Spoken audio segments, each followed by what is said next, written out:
So it's about 9 a.m. here, and my son got up early this morning and started working on his essay for world literature. I suspect that he wanted to get a head start on things because he wants to make sure that he has plenty of time this afternoon to study for the ACT that he's taking this Saturday. My daughter got up a little bit later because she's not feeling great this week. She is congested and has been feeling under the weather for a few days.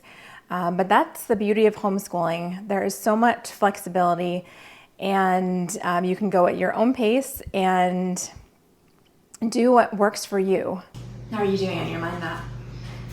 It's going. What holiday are you planning to write about? Thanksgiving. Okay, good. I'm just using theirs and just using white to erase it. Oh, to fill your own your own notes in the map. Yep. I don't know which one takes longer. I think this is taking longer than making my own, but It might. Whatever works. see, now it's erased. Yeah, so you can do that. Relatable. With all the everything cooking, so hot in the house.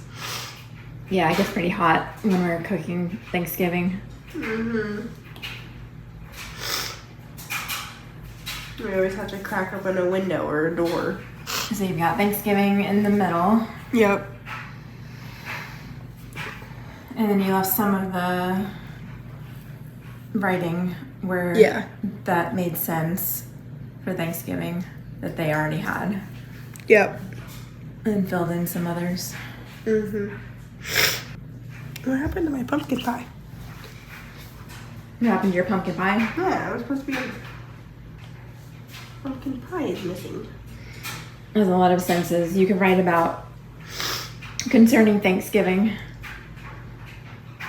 and write a really descriptive essay. I'm not very good at writing descriptive things. Just incorporate your 5 senses. That's what the mind map is for, so that you can write out all of the different senses that go along with the holiday and get your thoughts organized. Yeah, full is a feeling, but try to think of other types of emotions, not just like physical feelings, but I feel like I ate too much food. don't think about just how you feel physically. Think about how you feel on the inside. I feel like I ate too much food. Do you feel happy, satisfied? Pukey. Not pukey. I mean, yes. I feel like I waddled to the couch. Try to think of I feel like a penguin. how you feel like... I need a wheelchair? No. Some days, do you feel a sense of satisfaction in having cooked, having prepared some of the meal? I feel tired. There. Okay, well, like a good tired. Yeah, since I cooked food. Since we woke up early to make all this food. Yeah, that's good. And then you're just tired trying to digest all the food. Okay. Good. We are in a different season of homeschooling right now. With my kids being teenagers, they are doing most of their work independently, and so I'm not as involved as I was when they were younger.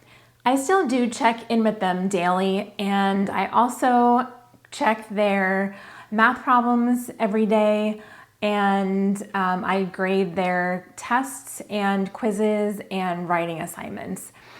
But I'm not nearly as involved as I was when they were little, and it's kind of bittersweet. I've been thinking a lot about this lately, that my son is going to be 18, not in the not too distant future, and I'm going to be the mom of an adult child. So that has been on my mind recently, and so it seems cliche to say this, that time goes by so fast and your kids grow up so quickly, but it really did go by like almost in the blink of an eye. You don't realize when you're in the thick of it, how fast it all goes. And so the past 11 to 12 years of homeschooling have really flown by. And here we are looking at colleges and doing all of the college prep things that we need to. That when my son graduates in a year and a half, he is ready. One of my favorite parts of our school day is doing our read aloud. And this is our current read aloud, Shakespeare's Secret. Mrs. Roth leaned her head against the wood post. She gazed across the garden at the weathered gray shingles of the Netherfields house. The diamond, she said. Well, let's see. It was very large, almost the size of a walnut. 17 carats is enormous for a diamond. Did you know that? It was yellowish and not a particularly good cut, but that's because it was so old. An antique. I only saw it once, actually. It was part of a necklace, a very beautiful jeweled necklace that had been in Eleanor's family for centuries. Hero cupped her hand, trying to picture a diamond big enough to fill her palm. Even the diamond rings of millionaires and movie stars weren't that big. They certainly weren't that old. Centuries? She asked. Where do you think he might have hid the diamond? I think in one of their rooms, either Beatrice's or Hero's somewhere. Okay. It would have to be a really good hiding place. Mm-hmm. Like somewhere that nobody would think to look. But I think... what am I trying to say? I think burying it would be too obvious. It would be too boring for the book, so it has to be somewhere else in the house. Yeah, somewhere. Like, well, duh. Mm-hmm. Everyone thought that. Today I'm grading my son's physics test and his answers to chapter 7 of his world history book. And both of these courses are through Sunlight's mix and match courses for high schoolers. I'm also checking my daughter's answers to the questions in her history workbook. She's studying church history this year, and I checked her algebra problems and her answers to the Foundations in Faith lesson that she had. So I usually try to grade and check my kids' assignments as soon as they are done with them and they put them on my desk, or I'll see them in GoodNotes, which is an app that we use for file sharing. They take pictures of some of the worksheets that they have through Sunlight, and those are uploaded in the app, and those assignments are synced, and I can just go ahead and check them whenever they're ready. This way, my kids get their assignments back by the beginning of the afternoon, and they can go ahead and correct any problems that they might have missed or change any answers, and we can discuss the things that they got wrong and they might not have understood the concept as clearly. So we'll go over those things in the afternoon.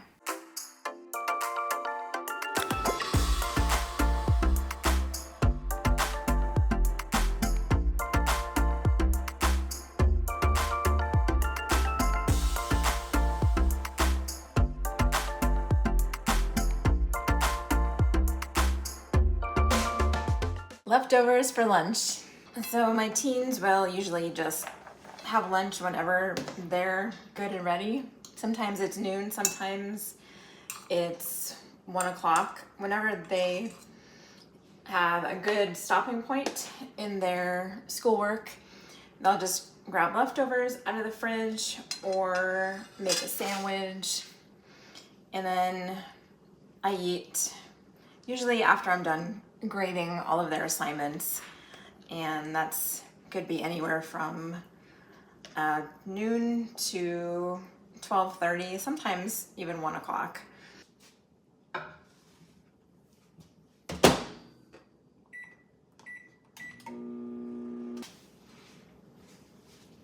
No. Okay.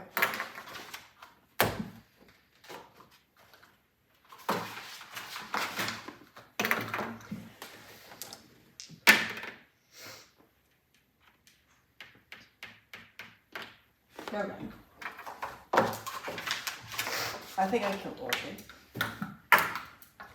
I suspect Peacock with the revolver in the billiard room. Nothing. Okay.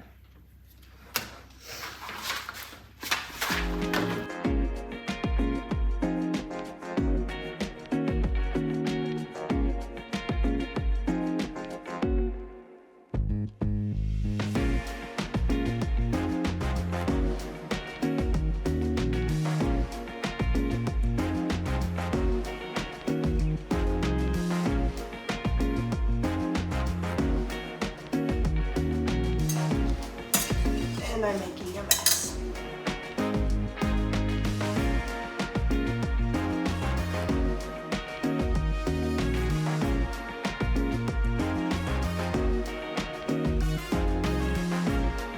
Tonight my daughter is helping me make chicken Alfredo, and she makes the most amazing Alfredo sauce. What do you put in it? A whole stick of butter. Yeah, a whole stick of butter. That's the secret, and it tastes so good.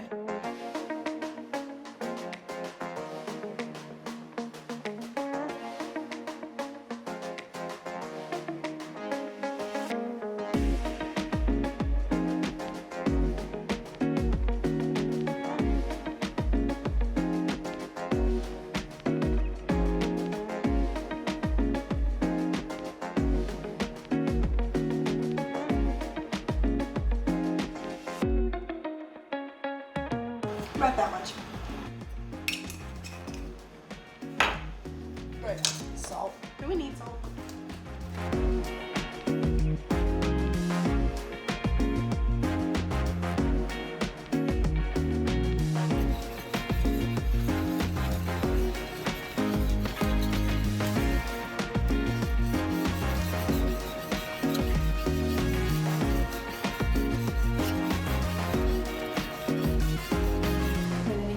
Is it done now? It looks like it still needs a few more minutes. Seems fine. While we are getting dinner ready, my son is editing some videos for YouTube channels.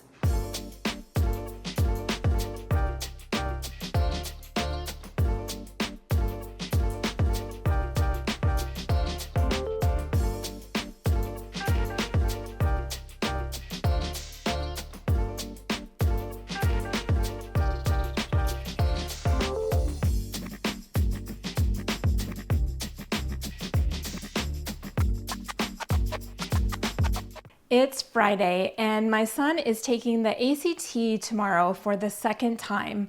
He is studying math formulas and math concepts that were challenging for him on the last ACT. And then he's going to take the last ACT practice test. So if g of x is 5, x is 1, which means a is 1, the answer is 1. The return key does not make it send. Let's check it. Okay, it doesn't tell me I'm wrong right away. Yep, scroll at the bottom. A equals 1. And what kind of problem is that again? It is, I don't know, it's I think you would just call it a function problem. But it gives you a table with the different values of x for each function. And you have to solve for the last function. And the one before this was too complicated because it had all the different letters inside of parentheses. Yeah, It told me to solve for all the letters, but you only have to solve for the last one to get the answer. Yeah, so weird. But it's super easy. That's great, because those problems were stumping you last time. Yeah. On the actual ACT. So you took a screenshot of the problem from the practice test and asked ChatGPT to solve it. Yep. And then asked for an explanation. And then it gave me, well, I asked it for some clarification. And then it gave me a practice problem that I solved. I got a 29. Whoa, a 29? Yep. That's awesome.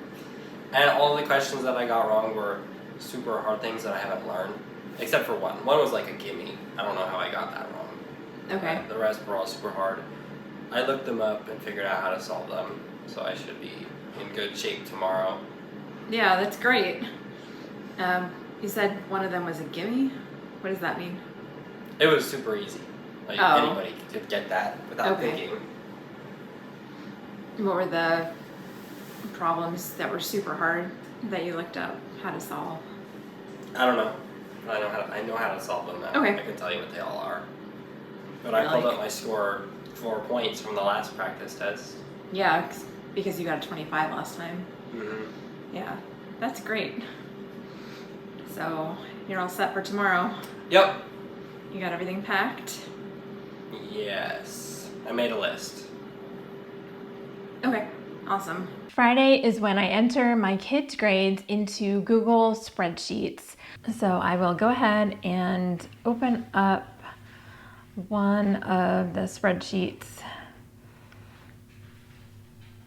Here is my son's physics grades. So he's got all of his lab reports, all of the names for each one, and all of the grades that he got for each experiment. And then the total up here, which is automatically calculated. The lab reports are worth 35%, and then his exams are worth 65%. These are all of the module tests he's taken so far. And this week he took the module 11 test, and he scored a 100 on it. He was so proud of himself for that, and I was too. So you can see that the overall score, the total score for each test was automatically calculated for me, and I just have to go ahead and enter that into the calculator. 968 divided by the total number of tests, so divided by 11, and that equals 88. So he has an 88% for his tests, and I'm gonna multiply that times 65% for a total of 57.2. I'm gonna take the total amount for each lab report, divide that by 20, and he has a total of an average of 97.75. And then I'm going to multiply that times 35%, 34.21. I'm going to round that down and take the total for the lab reports and add that to the total for his exams.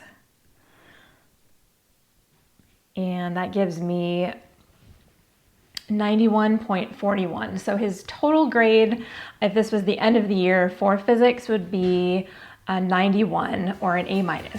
So that's a wrap on our school week. Thanks so much for hanging out with us. Don't forget to subscribe, and I will see y'all in the next video.